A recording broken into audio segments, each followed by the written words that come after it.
Anti-Afro Svengalis, before I do anything, I owe you 4 apologies. And I'm going to give you 4 apologies. I am sorry, I am sorry, I am sorry, I am sorry. And the reason for the 4 distinct apologies is because this is the 4th revision on this video. The situation I'm going to tell you about, so convoluted and so disgusting. Here we are. We have arrived at this moment. Here we go. Do you recall before I migrated the channel, the situation involving Umar and this so-called NAACP president in Louisiana named Chandrell Perry Lou. She joined forces with Umar to dox Rev G and to lie to all of you, lie to the world, to the public, that Rev G was responsible for getting Umar booted from a hyena Yelp in Louisiana from a college.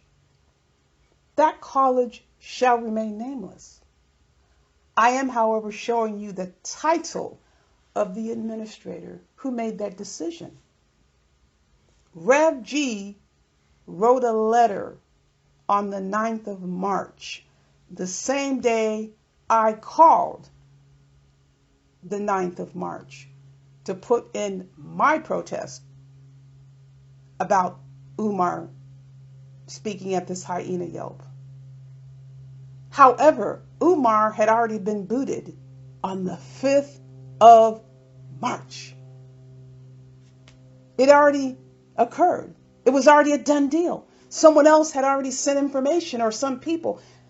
And you know why? I have the email. And Chandrell Perry Lou's name is on it, and she was instructed to make sure Umar did not arrive at that event. And then I was told there was going to be security there to make sure he did not come. This college does not have campus police at the location. It's a smaller college. So it was already a done deal. Chandrell knew it was a done deal. So she gave Umar this information knowing it was already decided by the college administrator, and it couldn't have possibly have been Rev G that got Umar booted. Nonetheless, fast forward. No, back up a little bit. There were actually 2 communications. 2 communications sent, because there was another episode where someone actually sent over the clips of Umar threatening to kill us. And I was one of the people who sent those clips, because those clips weren't actually sent. There were some other clips sent. I think I went over those with you about him doxing people. I don't think those clips were actually sent, but there were some other things sent, because he sent so many things about threatening people. Several other things were sent, but it was horrible. So here we have a report and confirmation that Umar ended up going anyway.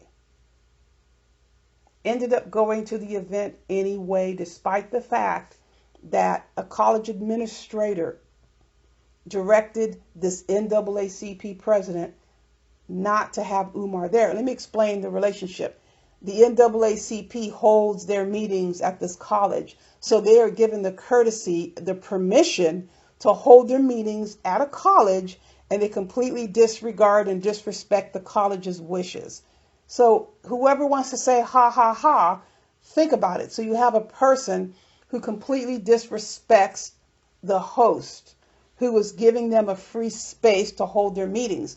So for people that are going around saying, well, all these teachers were there and all these superintendents were there, they weren't there for Umar. They were going to an NAACP meeting.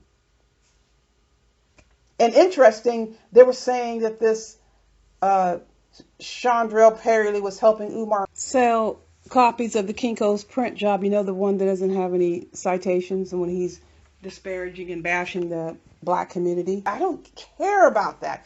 I could care less if this person is helping Umar do whatever.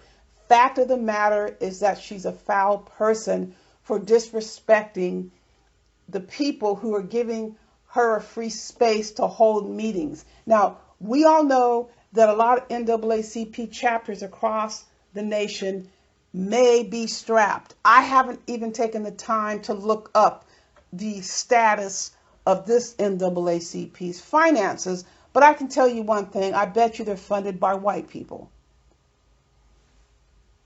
I doubt they're rolling in the dough. If they were rolling in the dough, they sure as hell wouldn't be having meetings for free at a community college tucked away in a place where they likely can't even afford to have campus police. Think about that. So let me get to a very interesting part that explains everything.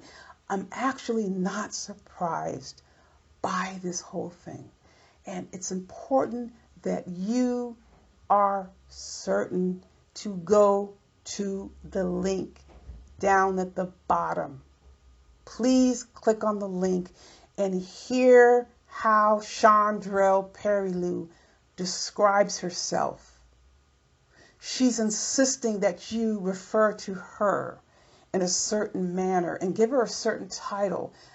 A person of the cloth, in other words. She gives herself some title, some anointing, while she has this, what is it, a Louis Vuitton phone case sitting up there.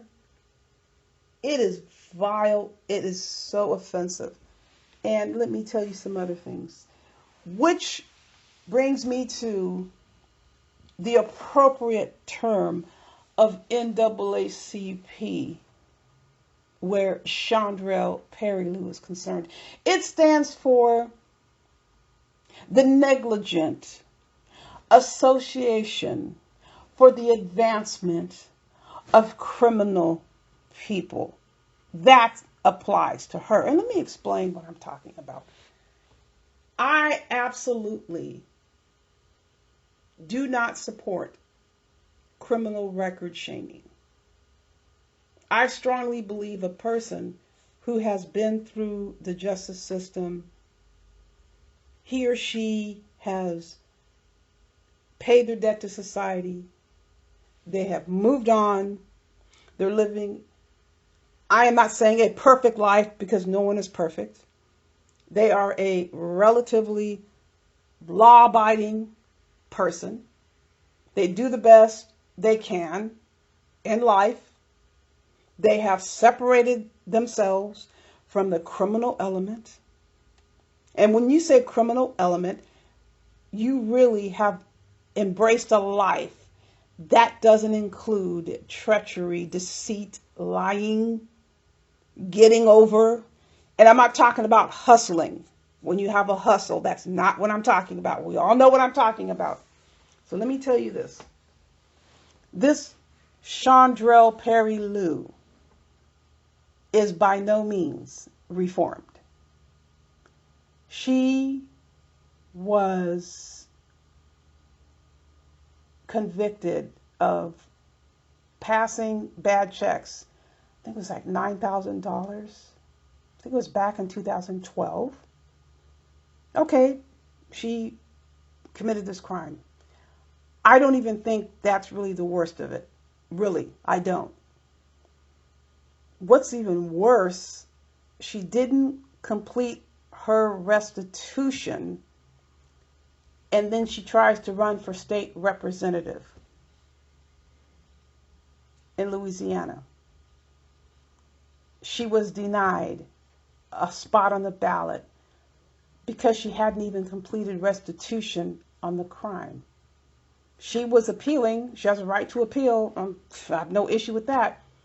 She hadn't finished paying restitution, so she launches a fight in the court system for the right to be placed on the ballot, not even realizing, hey, I am not even finished with my restitution, and I think I have a right to be on the ballot to be a state rep. And also by law in Louisiana, felons are prohibited from holding state public office, and there are caveats to being prohibited. There are guidelines, and I'm going to talk about that in a minute.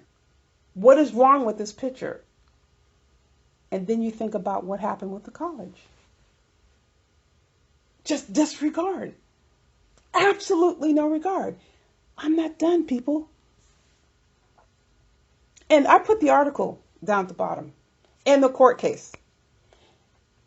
She goes on to give this whole spiel about how convicted felons are ostracized and it's not fair, and hopefully this will open up a conversation that would lead to legislation actually to shorten the time by which convicted felons could have easier access to run for public office. Because right now it's moderate to significant time that would have to pass before a convicted felon could earn a spot on the ballot. And even then, there could be a challenge, and yes, a court fight would likely ensue. Who would want convicted felons to be ostracized from society and not be given a second chance?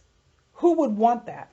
No one would want that. But what I was offended by, that she's using herself for that platform. If you really feel that way, why are you not fighting for someone else who needs that chance rather than yourself? That is not a convincing position to assume that you're taking up that position because it's serving yourself only. No credibility. And she didn't even finish paying the restitution. And the nerve to join forces with Umar to dox Rev G. Do you think this is a reformed person? So it isn't about the original offense that she stole the $9,000. Okay, you made a mistake. You stole the $9,000. Cool, you stole it. She wasn't done with the restitution. She thinks she has a right to run for state rep. And when she's denied, how dare you, I'm filing a complaint or a legal action to be forced onto the ballot.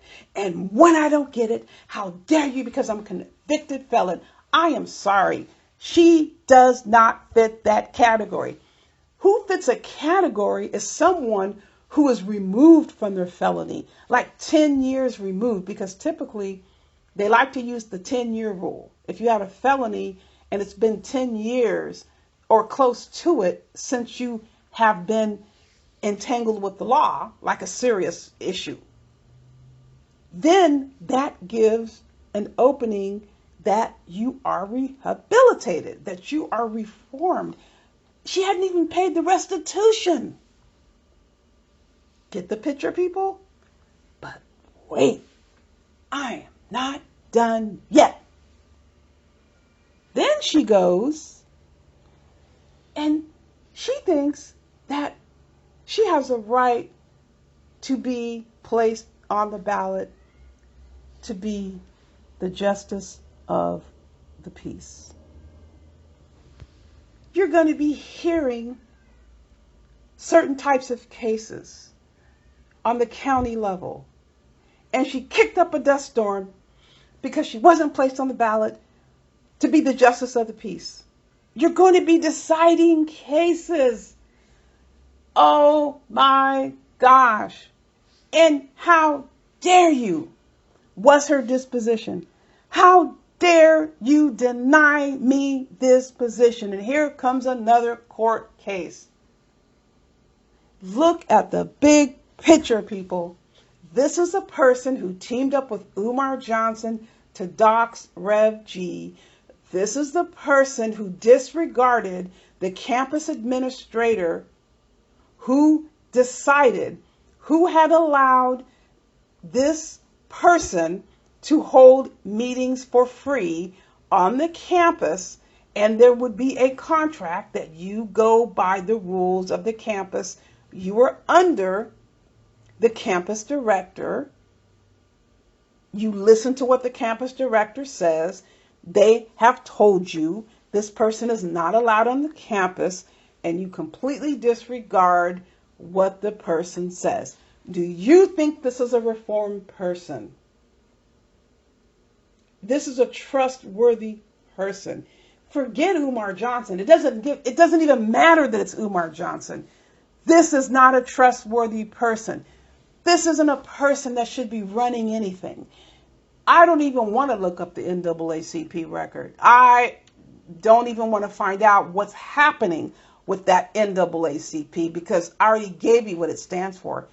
She is advancing Umar, whoever it would be. It could be Joe Dokes. It could be John Doe. Look at the behavior that Umar engages in. She is aware of what was said about Umar. And she endorses that. It could be the man on the moon doing the same thing.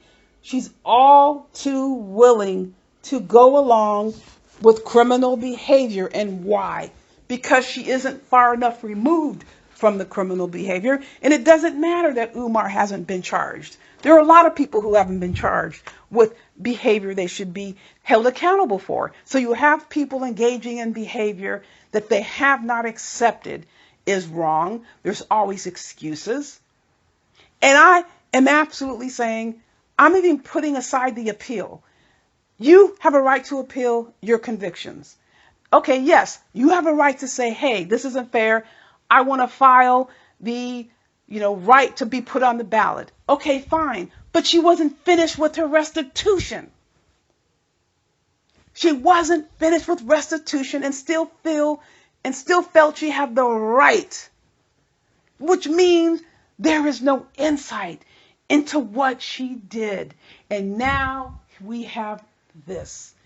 This isn't anybody I wouldn't want to go anywhere near for any amount of money. Listen to the clip. Listen to what she says. Listen to how she described herself. So for those who really think this is some big victory, so this is a person who thinks it's worth it. Her association with Umar Johnson to risk a free space to have meetings, she's putting that in jeopardy or has just put that in jeopardy because the college is aware of this. They're very much aware. And so Dum Dum gets on the internet and records a video. And Umar, like a Dum Dum, starts posting these pictures on Twitter. Why would Umar care? He has nothing to lose. Umar only has something to gain, which is money in his pocket, selling those Kinko's print jobs. That's all Umar cares about. I tell you, these people have got absolutely no monitor, no internal self-monitor to say, hey, guess what? This might cause somebody an issue. Umar doesn't give a damn if that agency or that group no longer gets to hold their meetings there. Why would he care? He is looking for a quick buck and to get out of Dodge. On to the next one. But you noticed how Umar is not even wearing a face mask in these pictures. So again, violating the social distancing regulations in the photo. That's what Umar does. He doesn't care. And for anybody out there thinking that the focus on Umar has changed, it has not changed. Just because we are at a situation or circumstance where the information can't be shared doesn't mean nothing is happening. Things are continuing to occur. Listen, people, the truth remains just what it is, the truth. People with nothing to hide don't run from the truth. We certainly aren't going to run from delivering the truth. You know where you need to go to get the truth. So many more people are standing up and giving you the truth.